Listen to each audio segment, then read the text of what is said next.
Hai, perkenalkan saya Katarina Kolegriswangge dari Fakultas Kedokteran Hewan Universitas Wijaya Kusuma, Surabaya. Pada video kali ini, saya akan menjelaskan tentang sanitasi kandang dan peralatan pada peternakan ayam pedaging. Sebelum kita lanjut kepada tahap-tahap sanitasi, kita juga harus mengetahui nih, apa sih yang disebut dengan sanitasi kandang? Jadi, sanitasi kandang itu adalah suatu kegiatan yang meliputi kebersihan kandang dan kebersihan lingkungan. Karena dengan keadaan kandang serta lingkungan yang bersih, kesehatan ternak maupun pemiliknya akan terjamin. Nah, sanitasi kandang ini merupakan suatu usaha pencegahan terhadap penyakit dengan cara menghilangkan atau mengatur faktor-faktor lingkungan yang berkaitan dengan rantai perpindahan penyakit. Sanitasi kandang pada peternakan unggas pedaging merupakan salah satu tindakan dari beberapa cara yang perlu dilakukan sebagai pencegahan berjangkitnya wabah penyakit di peternakan tersebut. Tujuan sanitasi kandang pada awal persiapan pemeliharaan adalah untuk menciptakan lingkungan yang nyaman, bebas kotoran, dan juga bibit penyakit.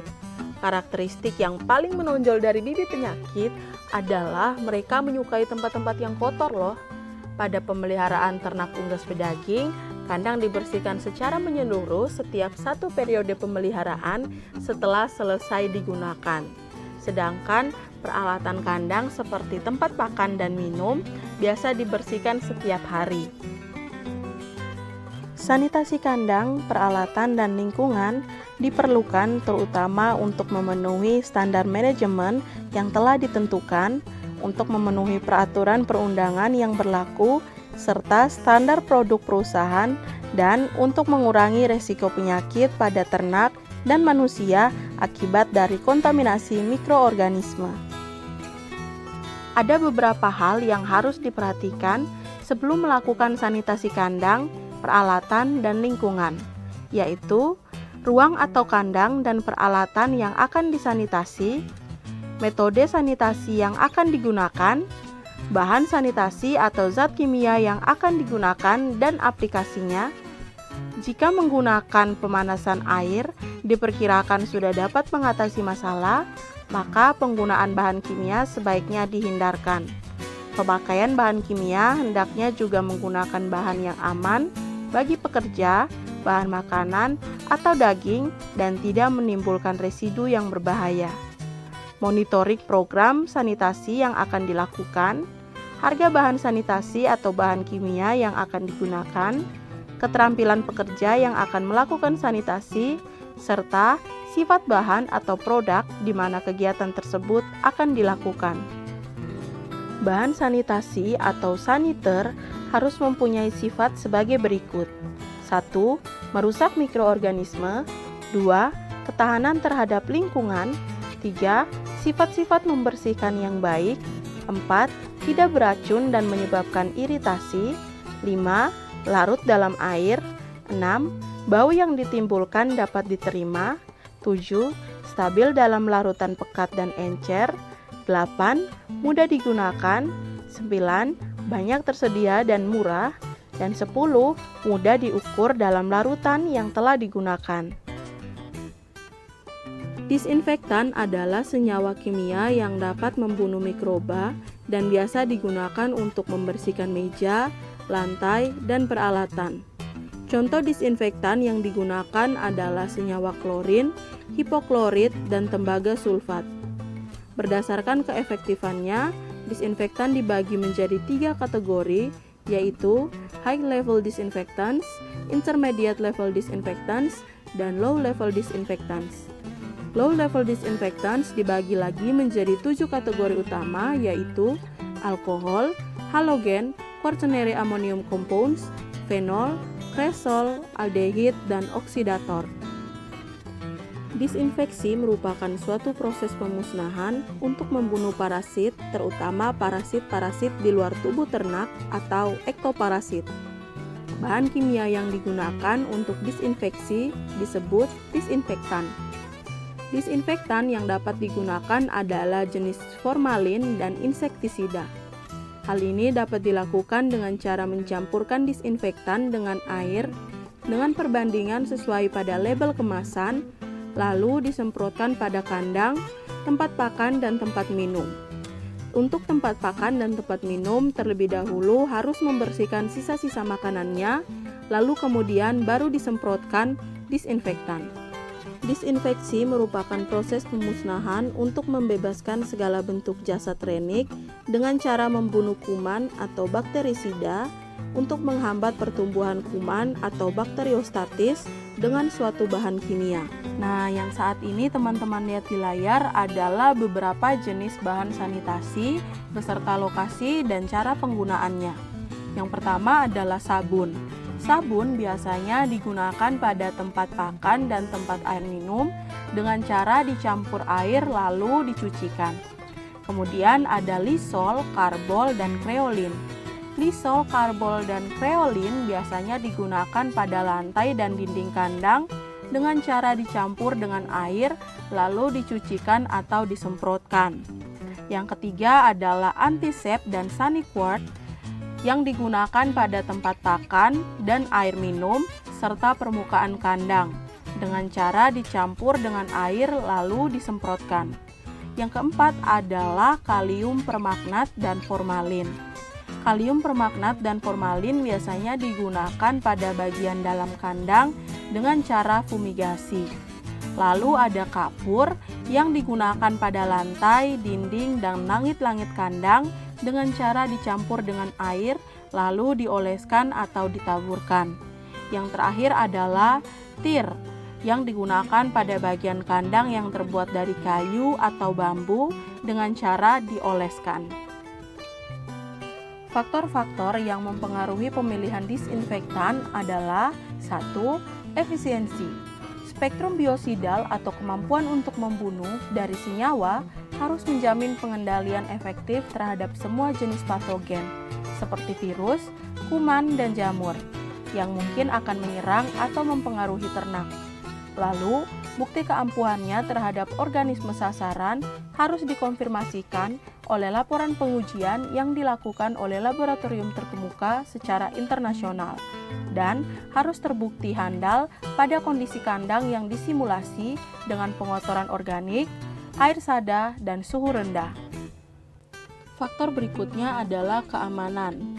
Senyawa harus aman bagi pemakai dan senyawa harus aman bagi hewan dan tidak menimbulkan residu dalam daging, serta tidak menyebabkan karatan pada peralatan, juga senyawa harus aman bagi lingkungan.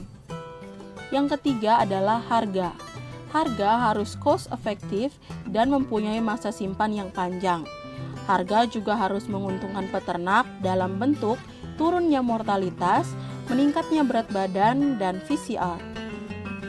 Dalam memilih disinfektan yang ideal, terdapat 10 kriteria yang perlu diperhatikan, yaitu 1. Bekerja dengan cepat untuk menginaktifkan mikroorganisme pada suhu kamar. 2. Aktivitasnya tidak dipengaruhi oleh bahan organik, pH, suhu, dan kelembaban. 3. Tidak toksik pada hewan dan manusia. 4. Tidak bersifat korosif. 5. Tidak berwarna dan meninggalkan noda. 6. Tidak berbau atau baunya disenangi. 7. Bersifat biodegradable atau mudah diurai. 8. Larut stabil. 9. Mudah digunakan dan ekonomis. 10. Aktivitas berspektrum luas. Setelah mengetahui tentang jenis-jenis disinfektan dan juga 10 kriteria idealnya, kita juga harus tahu nih, gimana sih mekanisme kerja dari si disinfektan ini? Jadi mekanisme kerjanya itu, mikroorganisme tidak dapat dimatikan secara langsung, tetapi membutuhkan waktu. Kematian mikroorganisme ini terjadi secara eksponensial. Mikroorganisme dikatakan mati jika mereka tidak mampu mereproduksi dalam kondisi normal. Mematikan mikroorganisme dapat dilakukan dengan metode fisika maupun kimia. Penggunaan metode fisika yang digunakan untuk membunuh mikroorganisme dapat meliputi pemanasan, penempatan pada suhu yang rendah, filtrasi, dan juga radiasi serta pengeringan. Sementara itu, Disinfeksi merupakan metode kimiawi untuk menghilangkan dan menghancurkan semua bentuk vegetatif mikroorganisme seperti bakteri, jamur, virus, dan yang lainnya, kecuali dalam bentuk spora ya. Proses inaktivasi meliputi perusakan dari protein, protein struktural, enzim, dan protein transporter, lalu lipid membran dan lipid lainnya, serta material genetik seperti DNA atau RNA, mRNA, dan cRNA. Efektivitas disinfektan ditentukan oleh tipe mikroorganisme, keadaan fisiologisnya dalam fase eksponensial atau tetap, pembentukan spora, sudah terbentuk biofilm, dan jumlah atau konsentrasi mikroorganisme. Nah, ini nih yang paling ditunggu-tunggu, tahap-tahap atau langkah-langkah dalam melakukan sanitasi kandang. Jadi yang pertama yang harus kita lakukan adalah membersihkan kotoran dan liternya. Kegiatan sanitasi selalu diawali dengan kegiatan pembersihan nih. Sebelumnya aliran listrik menuju kandang terlebih dahulu kita matikan. Tujuannya agar tidak terjadi konsleting dari peralatan listrik yang terkena air. Pembersihan dilakukan dengan cara menyapu, menyiram atau menyemprot, menyikat atau menggosok pada bagian-bagian yang dibersihkan, yang meliputi lantai kandang, dinding kandang, langit-langit kandang, tempat pakan dan tempat minum, tirai, serta lingkungan kandang. Kegiatan pembersihan kotoran dan litter dilakukan semaksimal mungkin. Hal ini dimaksudkan agar pertumbuhan dan perkembangan mikroorganisme ataupun penyebaran bibit penyakit yang ada setelah kegiatan pemeliharaan akan berkurang atau bahkan akan terputus. Secara teknis, kegiatan pembersihan kotoran dan litter ini dimulai dengan cara mengeluarkan semua tempat pakan dan tempat minum yang berada dalam kandang, kemudian mengumpulkan kotoran dan litter pada ujung atau tepi kandang dan memasukinya ke dalam karung sampai kotoran dan litter tersebut bersih. Kalau yang kedua ini kita melakukan pencucian kandang dengan air ya. Setelah membersihkan kotoran dan litter, kandang lalu dicuci yang bersih dengan air biasa teman-teman. Nah, kalau yang tadi kita mencucinya dengan air biasa, pada tahap ketiga ini kita mencuci kandang dengan disinfektan. Jadi kandang kita basahi dengan campuran air biasa yang telah ditambahkan disinfektan, misalnya seperti iodin dengan perbandingan 100:2 atau sesuai dengan dosis yang tertera pada label kemasan.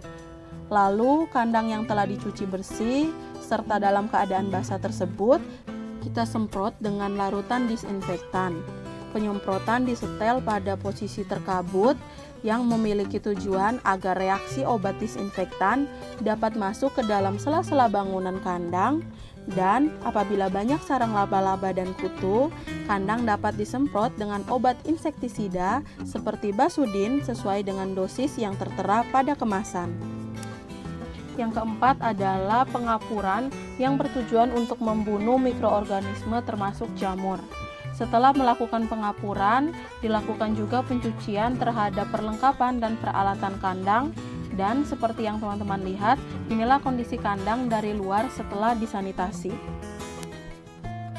Demikian video dari saya, semoga video ini dapat memberikan informasi positif bagi teman-teman semua. See you on the next video.